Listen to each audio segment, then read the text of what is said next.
अस्सलाम वालेकुम जी। मोहम्मद अफजल नाम है मेरे। 8 साल तो मैं फालज का मरीज़ हाँ।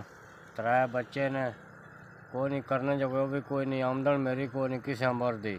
मैं दवाई लेने तो भी मजबूर हाँ, रोटी टुक्कर खाने तो भी मजबूर हाँ। खर्चा ही नहीं पूरा हो रहा, महंगाई इतनी हो गई है। बाँह मेरी काम नहीं करती, मजदूर बंदा बिल्कुल लादन या बाँह जवाब देगी शाम के।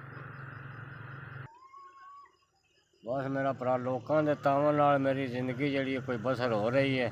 कोई लोग अच्छा है, भरा जरा कोई चंगी माड़े बाहर आउंदे जाते ने, इमदाद मदूद करते हैं, तो मेरा कुछ झट लगता है पिया। वडेरी माँ है, वह भी खचकी रही, 90-95 साल वो उम्र हो गई है, तो वह भी गोडियां दर्द, बस इं जुस्से खचकी है, वह सारा जुस्सा रहा।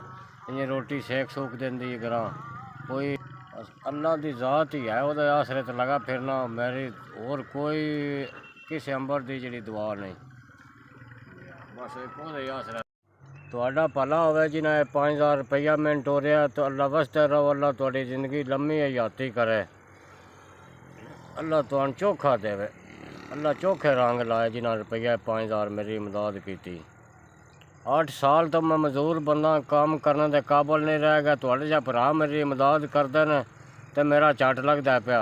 अल्लाह तुहानू चोखा देवे, तो अल्लाह तुहानू चोखे रंग लावे, तंदरुस्ती देवे, अल्लाह तुहाडी जिंदगी करे। मोन थोड़ा शुक्रिया अदा करना जिन्हें रुपया 5000 मैंने घलिया है, मेरी इमदाद की है।